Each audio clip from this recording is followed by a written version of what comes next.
Cine cine mini mini இந்த நிகழ்ச்சியில் இப்போ உங்களுக்கு நான் சொல்ல போகிறது மக்கள் திலகம் திரு எம்ஜிஆர் அவர்களை பற்றி.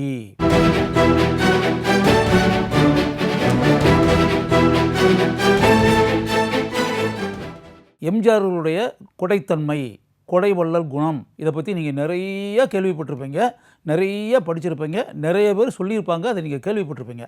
அப்படிப்பட்ட ஒரு விஷயத்தை தான் இப்போ நான் உங்களுக்கு சொல்ல போகிறேன். என் நண்பர் கார்வண்ணன் அவர் ஒரு திரைப்பட இயக்குனர். பாலம் அப்படின்னு சொல்லிட்டு ஒரு படம் நீங்கள் நிறைய பார்த்துருப்பீங்க, அந்த படத்தினுடைய இயக்குனர். புதிய காற்று அப்படின்னு சொல்லி முரளி கதாநாயகனாக நடித்த ஒரு படம் பண்ணார், அது அவர் தான் டைரக்டர். அதுக்கு பிறகு நெப்போலியன் நடித்த ரிமோட் அப்படின்னு ஒரு படம், அதுக்கு பிறகு தொண்டன் அப்படின்னு சொல்லி ஒரு படம். இதெல்லாம் கார்வண்ணன் இயக்கிய திரைப்படங்கள். இப்போ கார்வண்ணன் இயக்குனராக ஆன பிறகு அவர் எனக்கு நண்பர். அந்த பாலம் சொல்லி அவர் டைரக்ட் பண்ண முதல் படம் இருக்கு இல்லையா, அந்த படத்துக்கு நான் மக்கள் தொடர்பாளர். இது ஒரு பக்கம் இருக்கட்டும். இப்போ அதுக்கு முன்னாடி, பாலத்துக்கு முன்னாடி நடைபெற்ற சம்பவத்தை தான் இப்போ நான் உங்களுக்கு சொல்ல போகிறேன். கார்வண்ணன் ஒரு மிகச்சிறந்த திறமைசாலி, நல்லா படிக்கக்கூடியவர். நந்தனம் கலைக்கல்லூரியில் அவர் எம்ஏ படித்தார். அவன் எம்ஏ படிச்சுக்கிட்டு இருக்கும்போது, இப்போ கல்லூரி ஆண்டு விழா இதெல்லாம் நடக்குது இல்லையா, அந்த கல்லூரி ஆண்டு விழா நடக்கும்போது அந்த ஆண்டு விழாவுக்கு தலைமை தாங்கி அப்போது தமிழகத்தினுடைய முதலமைச்சராக இருந்த திரு எம்ஜிஆர் அங்கே சீஃப் கெஸ்ட் அதில் கலந்துக்கிட்டு அதில் மாணவர்களுக்கெல்லாம் விருது பரிசு இதெல்லாம் கொடுக்குறாரு. கார்வண்ணன் எம்ஏ படிக்கும்போது அங்கே ஏதோ டிஸ்டிங்ஷனோட நல்ல மதிப்பெண்கள் வாங்கியிருக்காரு. அவருக்கு எம்ஜிஆர் விருது கொடுத்துருக்கிறார். இது கல்லூரியில் நடைபெற்ற ஒரு சம்பவம். அதுக்கு பிறகு அந்த கல்லூரி வாழ்க்கையெல்லாம் முடிஞ்சிருச்சு. கார்வண்ணன் எம்ஏ எல்லாம் படிச்சுட்டு காலேஜ் விட்டு வெளியே வந்தாச்சு. வெளியே வழக்கம் போல் ஒரு 30-35 ஆண்டுகளுக்கு முன்னாடி அந்த அந்த பீரியட் இருக்கு இல்லையா, அந்த ஒரு 30 வருஷத்துக்கு முன்னாடி இப்போவே வேலையில்லா திண்டாட்டம்லாம் அது எந்த அளவுக்கு இருக்குது, அன்எம்ப்ளாய்மெண்ட் அப்படின்றது பெரிய பிரச்சனையாக தானே இப்போவும் இருக்குது. அப்போவும் இப்படி தான் இருந்துச்சு. கார்வண்ணனும் இதே மாதிரி எம்ஏ படிச்சுட்டு அது பிறகு வேலை இல்லாமல் அப்படியே அலைஞ்சிக்கிட்டு இருந்தார். ஏதாவது வேலை கிடைக்காதா அப்படின்னு சொல்லி அலைஞ்சிக்கிட்டு இருந்தார். அப்போ டிரைவின் உட்லண்ட்ஸ் அப்படின்னு இப்போ இல்லை, இப்போ அந்த டிரைவின் உட்லண்ட்ஸ் இப்போ பார்க் ஆயிடுச்சு. அந்த டைமில் அது டிரைவின் உட்லண்ட்ஸ் அப்படின்ற ஒரு ஹோட்டலாக இருந்துச்சு. நிறைய கார்களே உள்ளே கொண்டு போய் அப்படியே இருந்துக்கிட்டு அங்கே அப்படியே டிஃபன் சாப்பிடுவாங்க, காஃபி சாப்பிடுவாங்க, அப்படியே நிறைய பேர் சந்திக்கக்கூடிய ஒரு இடமாக இருக்கும். அப்படிப்பட்ட இதில் கார்வண்ணனுடைய நண்பர்கள் இவங்கெல்லாம் டீ காஃபி சாப்பிட்றது அப்படின்னா அங்கே சாப்பிடுவாங்க. அந்த டைமில் கார்வண்ணன் அப்படியே ஒரு நாள் டிரைவின் உட்லண்ட்ஸுக்கு எதிராக, இப்போ இது இருக்கு இல்லையா, நம்ம அமெரிக்கன் எம்பேசி இருக்குல்ல, அதுக்கு நேரம் எதிராக அந்த இடத்துல அந்த பிரிட்ஜ் அண்ணா மேம்பாலம், அந்த இடத்துல கார்வண்ணன் ரோட்டில் அப்படியே நடந்து வந்துக்கிட்டு இருக்கார். மார்னிங் டைம் நடந்து வந்துக்கிட்டு இருக்கும்போது தமிழகத்தினுடைய எம்ஜிஆராக முதலமைச்சராக இருக்கக்கூடிய எம்ஜிஆர் அப்படியே கோட்டைக்காக போகிறார் காரில். உண்மையாகவே நடந்த சம்பவம் அப்படின்னு சொல்லிட்டு இதை பத்திரிகையில் அப்போ வர வச்சோம்.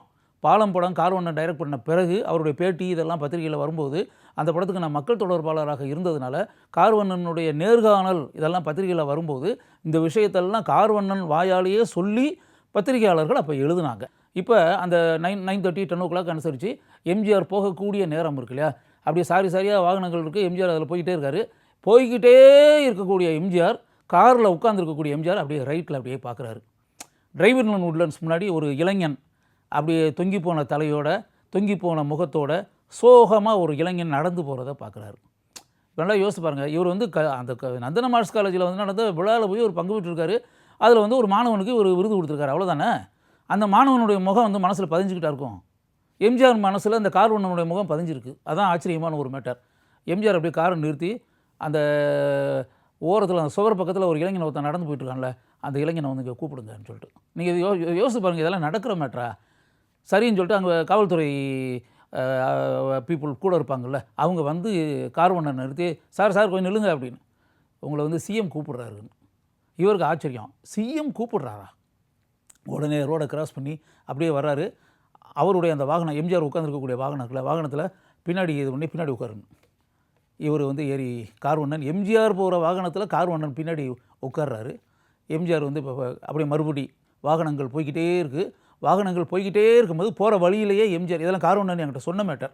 அப்படியே கார்வண்ணன் எம்ஜிஆர் கேட்குறாரு, படிப்பு முடிச்சிட்டியான்னு. படிப்பு முடிச்சாச்சு. இப்போ என்ன செய்கிறேன்னு?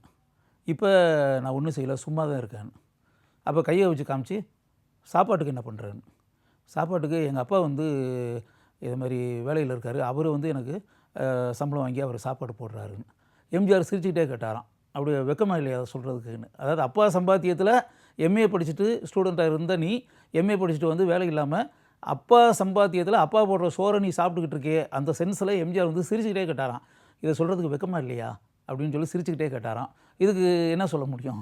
வேலை கிடைக்கலன்னும் போது வேறு என்ன செய்ய முடியும் அப்படின்னு சொல்லிட்டு அப்படியே அதுக்கிடையில் அந்த பீச் ரோடு வந்துருச்சு, கடற்கரை சாலை அந்த இடம்.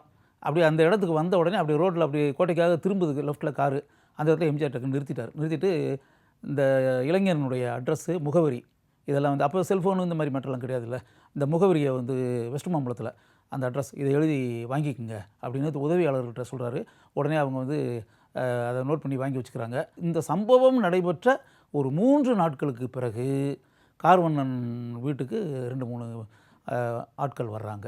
வந்து எம்ஜிஆர் சொன்னார் அப்படின்னு சொல்லிட்டு ஒரு ஆட்டோ வாங்கி கார்வண்ணனுக்கு கொடுத்துருக்காரு.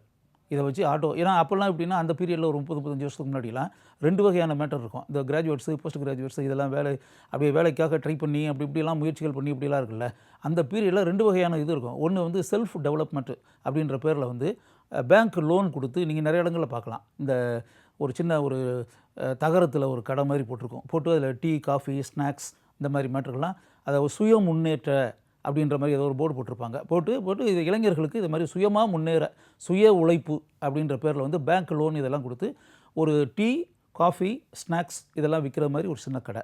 இதை வந்து அவங்க ஆள் வச்சு கூட வேலைக்கு பார்த்துக்கலாம். பட் எனிஹவ் அந்த கடை வந்து ஓனர் வந்து அந்த பட்டம் பெற்ற பட்டதாரிகள் தான். இது ஒரு வகையானது. அதே மாதிரி பட்டதாரிகளுக்கு ஒரு ஆட்டோன்றது அவங்களே ஓட்டணும்னு அவசியம் இல்லை. அவங்க டிரைவர் வச்சு கூட ஓட்டிக்கலாம். அவங்களுக்கு சொந்தமாக சுய சம்பாத்தியம், சுயமாக ஒரு வருமானம், மாத வருமானம் வருவதைப் போல எங்கேயும் கைகட்டி மாத சம்பளம் வாங்கி அப்படின்ற மாதிரி இல்லாமல் அவங்களே சுயமாக சம்பாதிக்கிறது மாதிரி ஒரு சூழலை உருவாக்கி அப்படின்றது இந்த 2 வகையான மேட்டர்களும் பொதுவாக நடக்கும். இதை மாதிரி சுய சம்பாத்தியமாக கார்வண்ணனுக்கு ஒரு ஆட்டோவை வாங்கி கொடுத்து அது வச்சு அதில் வர வருமானத்தை வச்சு இந்த பட்டதாரி இளைஞன் பொழைச்சிக்கிறட்டும் அப்படின்னு சொல்லி ஒரு நல்ல எண்ணத்தோடு எம்ஜிஆர் ஒரு ஆட்டோவை வாங்கி கொடுத்தார். கார்வண்ணன்ட்டே அந்த ஆட்டோ ரொம்ப நாள் இருந்துச்சு. எம்ஜிஆருடைய ஸ்டிக்கர் ஒட்டியிருக்கும் அந்த கண்ணாடியிலே. பின்னாடி பாலம் படத்தில் அந்த படத்துலேயே வரும் அந்த ஆட்டோ வரும். அது பிறகு கார்வண்ணன் தொண்டன்னு ஒரு படம் வந்து பண்ணார். அந்த தொண்டன் படத்தில் முரளி கதாநாயகனாக, முரளி அதில் ஆட்டோ டிரைவராகவே வருவார். அந்த ஆட்டோ டிரைவர்னால் அந்த எம்ஜிஆர் வாங்கி கொடுத்த அந்த ஆட்டோ தான் படத்தில் வரும். அந்த ஆட்டோவுக்கு டிரைவர் தான் முரளி. படம் ஃபுல்லாகவே அந்த ஆட்டோ வரும். அதனால் எம்ஜிஆர் வாங்கி கொடுத்த ஆட்டோவை நீங்கள் பார்க்குறது அப்படின்னா கார்வண்ணனுடைய படம் பாலம், தொண்டன் இந்த படங்களை பார்த்தீங்கன்னா எம்ஜிஆர் வாங்கி கொடுத்த ஆட்டோ படத்துலேயே வரும். அதை தொண்டன் படத்துலலாம் படம் ஃபுல்லாகவே வரும். முரளி ஓட்டிக்கிட்டே இருப்பார் படம் ஃபுல்லாகவே. இப்படி வரும். இதை வந்து கார்வண்ணன் அப்போ சொல்லும்போதே இதை வெளியே சொன்னால் யாரும் நம்ப மாட்டாங்க. எம்ஜிஆர் ஒரு ஆட்டோ வாங்கி கொடுத்தாரு. அப்படி ரோட்டில் பார்த்து ஒரு இளைஞனை பார்த்து நீ என்ன செய்கிற அப்படின்னு சொல்லிட்டு வேலை இல்லாமல் இருக்கியா அப்படின்னு சொல்லிட்டு அட்ரஸ் மட்டும் வாங்கிட்டு 3 நாள் கழிச்சு ஒரு ஆட்டோவை கொடுத்து அனுப்புனாருன்ற மேட்டர்லாம் இதெல்லாம் எப்படிங்க அப்படின்னு சொல்லி நம்ப மாட்டாங்கன்றக்காக கார்வண்ணன் அப்போவே சொல்லியிருப்பார். முத்துச்சாமி இப்போ திமுகவில் இருக்கார் இல்லையா, அமைச்சராக இருக்கார்ல, இந்த முத்துச்சாமி இப்போ அண்ணா திமுகவில் இருந்தார், அமைச்சராக இருந்தார், போக்குவரத்து துறை அமைச்சராக இருந்தார். அந்த முத்துச்சாமி இந்த இன்சிடெண்ட்டுக்கெல்லாம் சாட்சி. அநேகமாக நான் நினைக்கிறேன் இந்த ஆட்டோ கொண்டு வந்து கொடுத்ததில் முத்துச்சாமி அவர் இருந்திருப்பார்னு நினைக்கிறேன் அந்த டைமில். அதனால் அப்போவே முத்துச்சாமி பேரையே அவர் யூஸ் பண்ணியிருப்பார். இது மாதிரி இந்த விஷயத்தை வந்து உண்மை அப்படின்றதுக்கு அப்படியே 100% சாட்சியாக இருப்பவர் அமைச்சர் முத்துச்சாமி அப்படின்னு சொல்லிட்டு அந்த டைம்லே, அதாவது அந்த டைம்லனா முத்துச்சாமி வந்து அமைச்சராக இருந்த காலகட்டத்திலேயே கார்வண்ணன் சொல்லியிருக்காரு. அப்போ இது உண்மைன்றது தானே. ஏன்னா அது முத்துச்சாமி இப்போவும் தானே இருக்கார், இப்போ திமுகவில் வந்து அமைச்சராக இருக்கார்ல. அப்போ லிவிங் கேரக்டர் தான், லிவிங் கேரக்டர் சான்றாக இருக்கிறார்.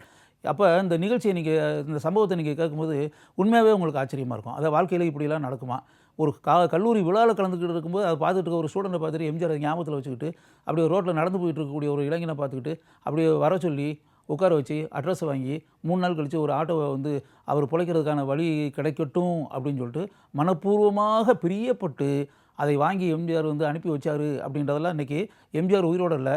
இன்னும் சொல்லப்போனால் கார்வண்ணன் கூட உயிரோடு இல்லை. சில ஆண்டுகளுக்கு முன்னாடி என் நண்பர் கார்வண்ணன் அவரும் இந்த உலகத்தை விட்டு விடைபெற்று போய்விட்டார். அவரும் இல்லை. இப்போ எம்ஜிஆரும் இல்லாத காலகட்டத்தில் என் நண்பர் கார்வண்ணனும் இல்லாத இந்த சூழலில் இந்த சம்பவத்தை இப்போ நான் நினச்சி பார்க்குறப்போ உண்மையாகவே நான் எம்ஜிஆரை நினச்சி உண்மையாகவே நான் ஆச்சரியப்படுறேன். இப்போ நான் சொல்லக்கூடிய இந்த சம்பவத்தை நீங்கள் கேள்விப்படும்போது நிச்சயமாக உங்கள் எல்லாருக்குமே எம்ஜிஆர் மேலே அளவற்ற மதிப்பு, மரியாதை இயல்பாகவே உண்டாகும்.